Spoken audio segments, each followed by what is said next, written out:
Masters of the Universe. A trap for He-Man.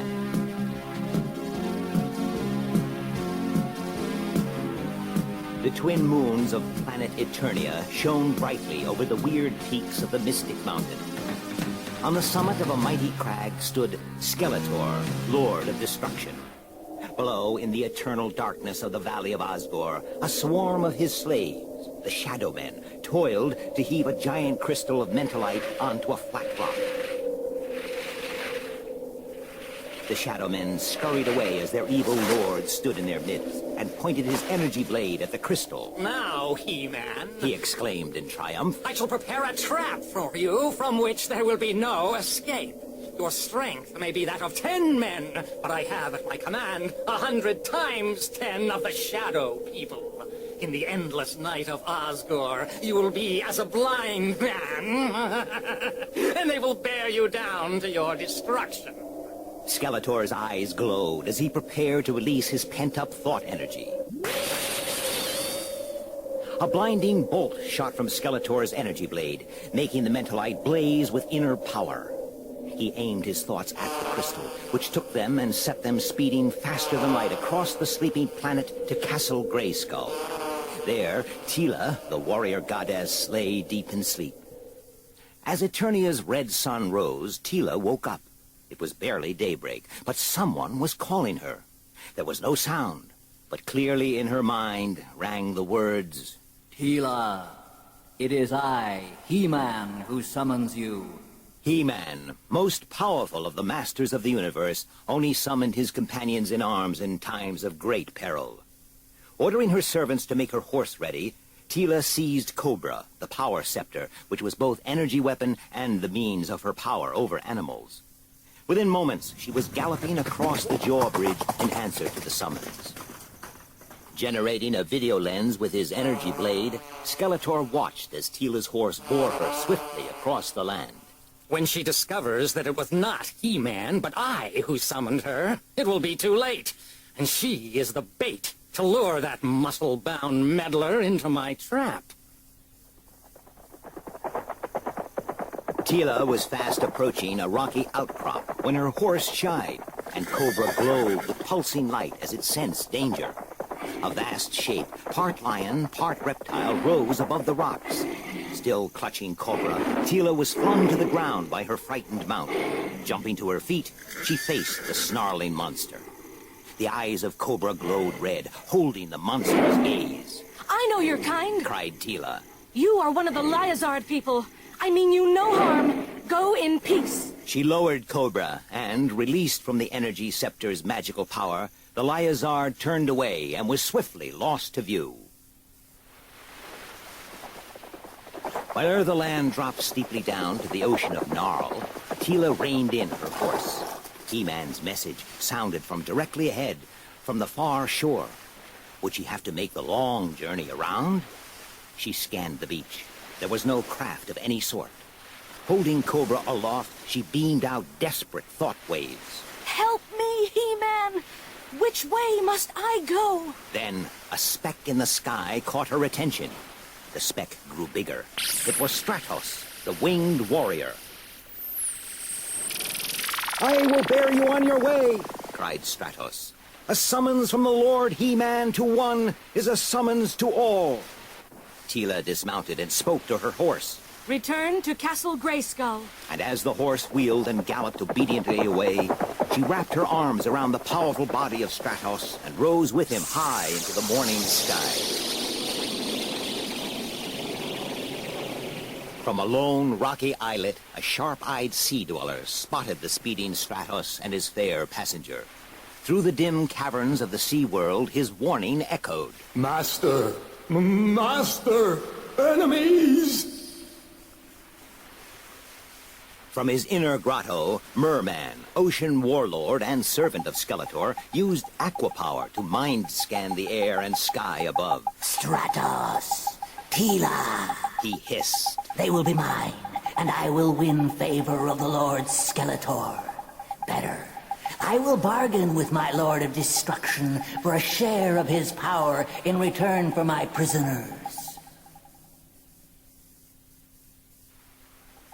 The video beam of aqua power became a whirling column of water reaching high above the surface of the sea, forming a water spout. Then a second one, and a third.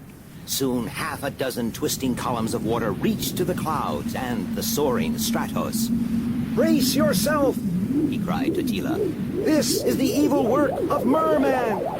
Even as he spoke, the water spouts foundered. Stratos banked and rolled as the whirling water spouts twisted him about. His feathers heavy with seawater, he was steadily losing height. Teela's fingers slipped on his wet body. Then, for a moment, Stratos was surrounded by the spiraling water, and Teela was snatched from him. Down she spun inside the water spout towards the cold, dim world of the sea. As the waters closed over the warrior goddess, Mer-Man blasted a stream of zero energy from his weapon, imprisoning her in a frozen bubble of crystal-clear ice.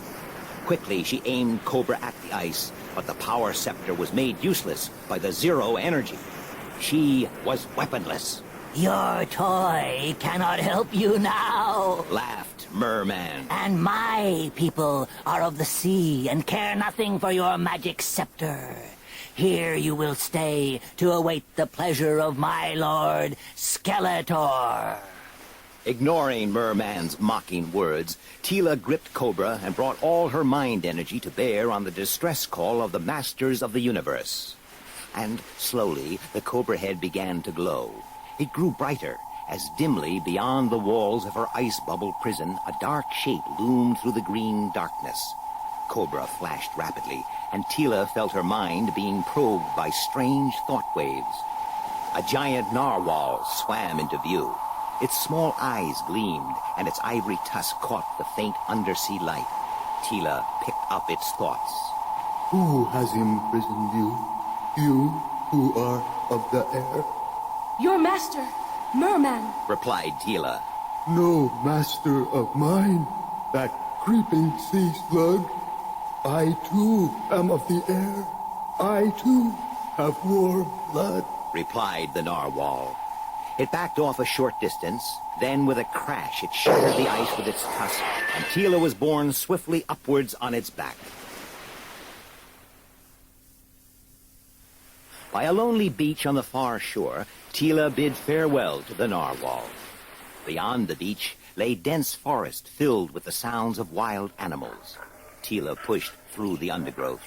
It would be a long and weary journey on foot to the other side of the forest.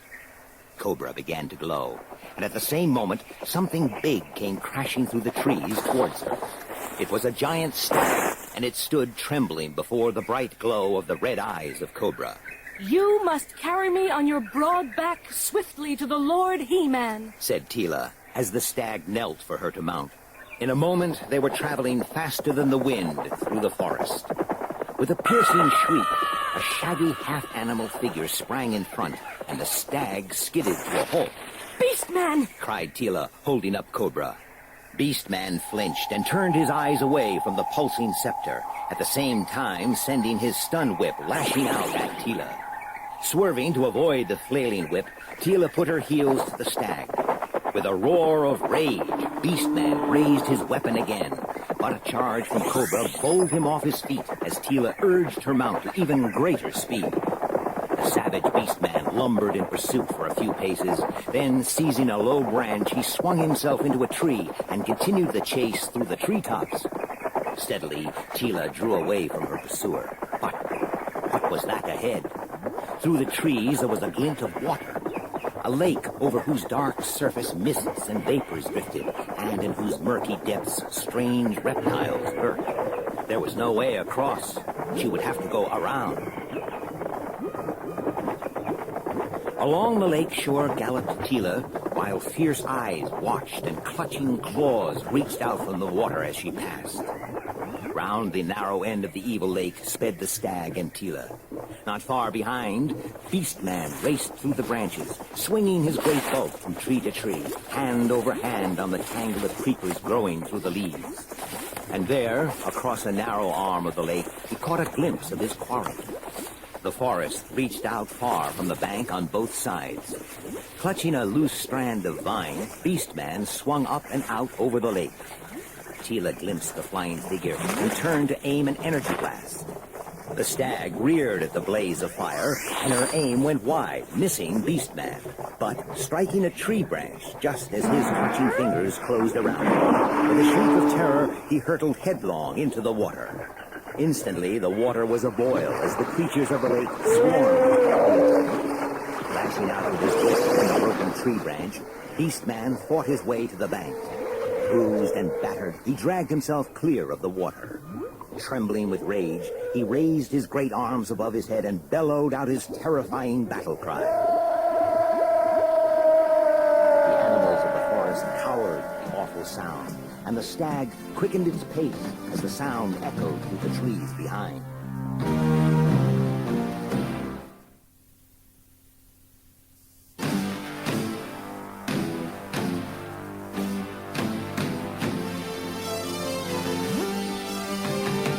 Bright sunlight showed ahead. They were almost out of the forest.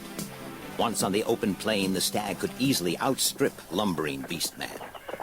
Teela raised herself and turned to see how close their pursuer had come.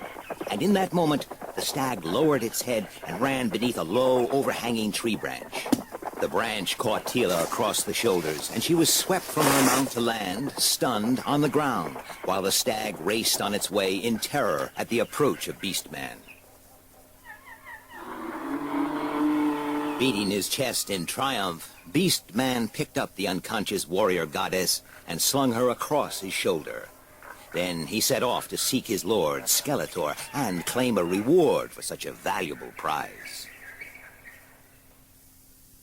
As Beastman loped across the dusty plain of Eternia, a speck appeared high in the sky above him. Was it a bird? A cruising wind raider? It was Stratos, dried out and desperately seeking Teela. Now his sharp eyes easily picked up the movement of Beastman far below, and he quickly saw that the limp bundle on his shoulder was the warrior goddess. Unaware that he had been spotted, Beastman hurried on. Stratos banked away. There was only one person who could help Teela in her plight. Stratos used every ounce of air power in his body to reach He-Man before it was too late. He-Man, in his guise of the weakling Prince Adam, saw Stratos approaching.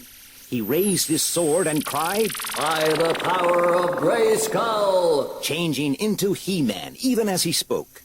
Quickly, Stratos told his story. "This is the evil work of Skeletor," said He-Man. "Where was Beastman headed?" "The Mystic Mountains," replied Stratos. "That means only one thing," said He-Man. "the Valley of Osgore.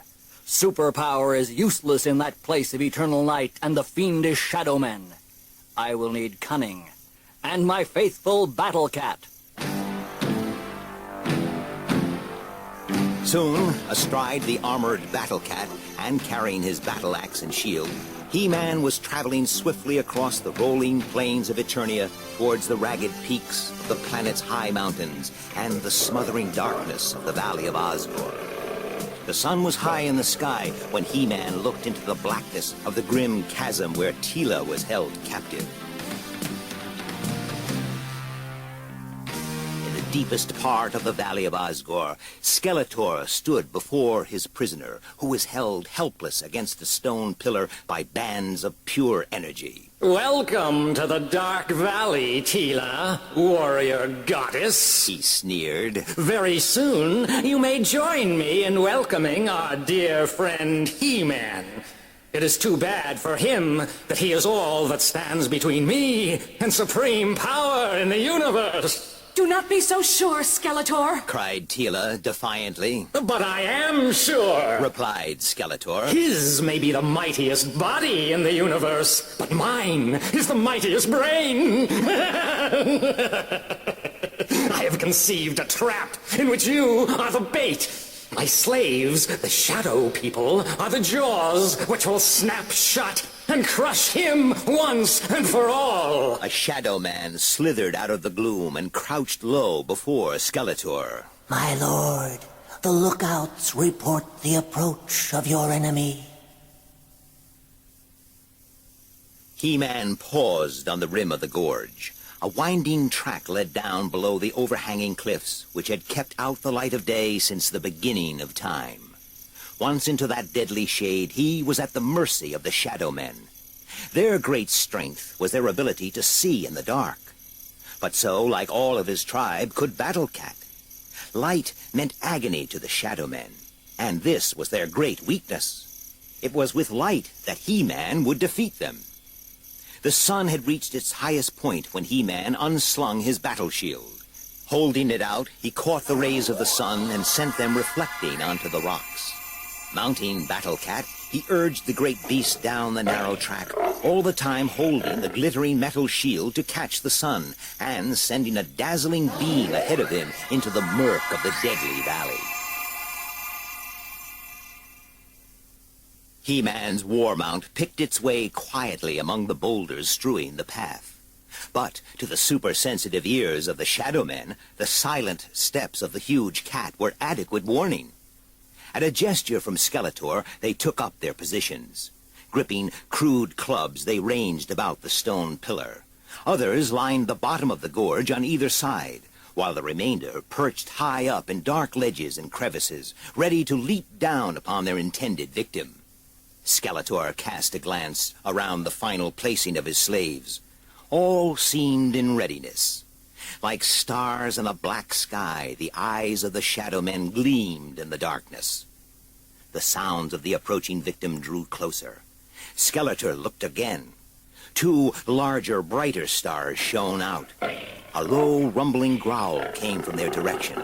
Then a great blaze of agonizing brightness leapt at the Shadow Men, and He-Man was upon them.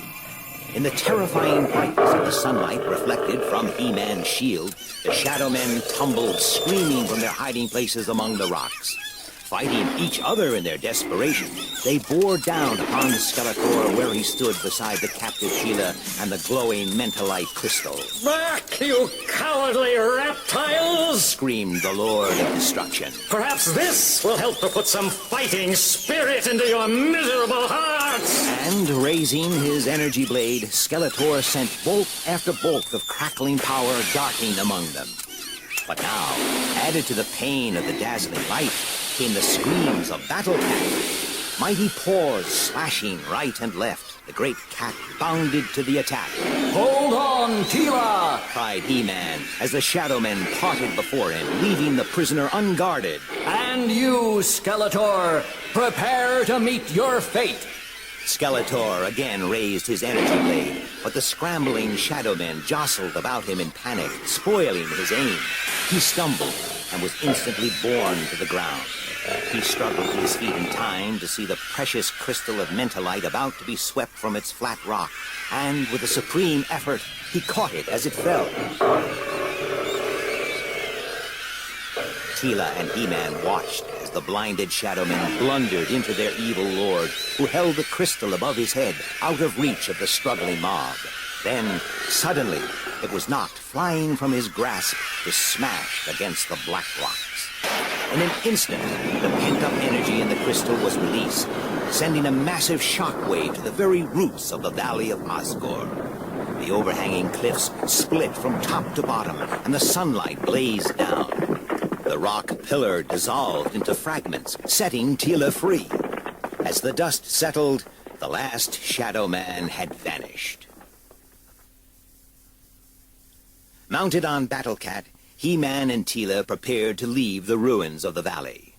But as the last of the dust cloud disappeared, there was revealed a dark figure standing amid the shattered rocks. Skeletor raised his energy blade. Once again, your meddling has cost me dear, He cried. But no one escapes unharmed from an encounter with the Lord of Destruction. A bolt darted from Skeletor's weapon, but, swift as it was, He-Man was swifter. He leapt to the ground, battle axe swinging ready, and the energy blast passed harmlessly over his head. A second shot was deflected by the shield, and He-Man rushed to the attack. Bolt after bolt crackled harmlessly on the shield while Skeletor backed into a crevice in the rock before the gleaming axe. Once again, Skeletor fired. Once more, the powerful battle shield caught the force of the bolt, but this time deflected it to strike the rock face above the crevice. With a rumbling crash, the rocks collapsed, covering and concealing the crevice and Skeletor. As He-Man and Teela rode out of the Valley of Osgore, the rays of the sun were penetrating into nooks and crannies which had never had until now known its warmth. The poisonous mosses and lichens which draped the black rocks shriveled and died. Teela pointed to a spot high above them. The collapsing rocks had released a spring of clear water, and now it cascaded into a glittering stream to form the beginnings of a river on the valley floor. Sun and water, Said Teela. they will bring the grass and trees and flowers. Soon Osgore will be as fair a spot as any place on planet Eternia. Yes, Replied He-Man. when evil is defeated, good can flourish for the benefit of all.